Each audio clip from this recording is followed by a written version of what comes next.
What is up, everybody? This is another primetime game coming at you from the Heat Waves podcast. I'm Mr. Bradley, and always is my colleague, T-Ball. What's up, guys? Glad to be here. Week 5 Sunday Night Football picks. Absolutely. Vikings and Seahawks, man, should be a good one. Yeah, Vikings are 1-3. Seahawks, of course, are 4-0 and balling, and I say balling with quotes, and I'll get to that after you make your pick, T-Ball. Go right on ahead. Tell me who you think's going to win this game and why. Yeah, I got the Seahawks, man. Easy choice for me. Russell Wilson 6-0 in his career versus the Vikings. I mean, the Seahawks secondary has given up the most receptions and receiving yards to opposing wide receivers this season. That's not good.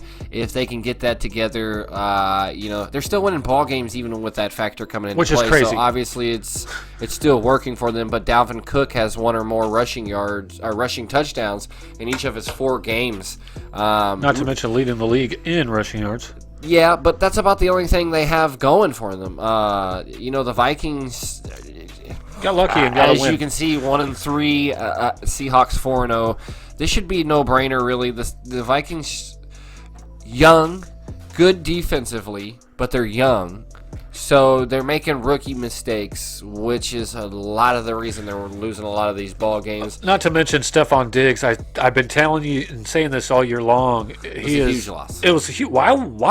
Why would you trade him away? We're obviously seeing that, and as you can see in our last video talking about him with the Bills there, I don't know what the Vikings were thinking.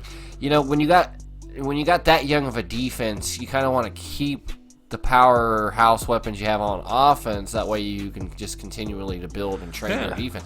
But the Vikings didn't do that, and I guess that's why they're paying for it this year. Sunday Night Football should be, a good game to watch, but, expect Russell the Hustle to do exactly what he does in the end. MVP. If the game does come close, he's going to pull one out. He always does. This is what he does. And, even though, like I said, there's nobody in the stands, that home field factor, in my opinion, takes advantage. We don't know. I mean, with or without fans, you're still at home. You're still in a comfort zone. Yes. Sports are a lot about morale, and I think whether they're, you have fans or not, there's still a morale factor that you have to take into consideration. And with the Seahawks being 4-0, that's a huge morale going into home, about to be 5-0. I think that happens this week against the Vikings. I don't. I got the Vikings. I have this weird feeling that they're going to get this win, but Dalvin Cook is balling. Like I said, number one in the rushing yards, 424. Is 8 in yards per carry at 5.7 yards per carry. That's insane.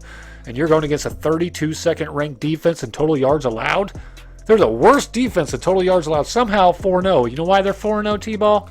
Going against teams in the first 4 games that have a combined record 4-12. 4-12, and you barely skated by the Dolphins last week, who have no one. Yeah, they always have a good defense, though. I'll give them that. The Dolphins always have a good defense. It's not great, but it always seems to slow people down. They almost got beat last week. I don't care how you look at it. Yes, Russell the Hustle still balled last week. He's still going to ball, but the factor remains. Watch him lose DK Metcalf or Tyler Lockett and see what happens this year. You put that voodoo on. I ain't trying to, Ricky Bobby, but it might happen this year. I mean, injuries are piling up right now. When your defense is that terrible and you got the best guy in the league at running the ball, in my eyes, I mean, he's number 1 in rushing touchdowns, number 1 in rushing first downs as a running back, and back-to-back games with 130-plus rushing yards, again, on a terrible rush defense team like the Seahawks. The Vikings defense, and they will figure things out. I know they lost Stephon Diggs, but they're going to figure it out on defense and get back on track. There's some injuries going on, but that's on both sides of the ball. So I really like the whole them getting back at them, because they've lost the last 5 meetings with Russell Wilson versus Russell Wilson and the Seahawks, and I think it's just a revenge match. And not to mention, here's a big stat to look out for. One more stat: Russell Wilson has only averaged 198 passing yards versus the Vikings in all those 5 meetings. 198 passing yards. He's been balling all year. We'll see what happens this year. But like I said, when you play against 4 teams that have a combined record of 4 wins and 12 losses, doesn't show me that this is an amazing team by the Seahawks, and they're giving up that many yards to 4 and 12 teams.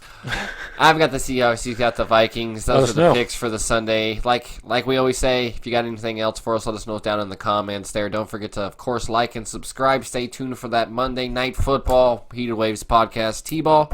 Mr. Bradley.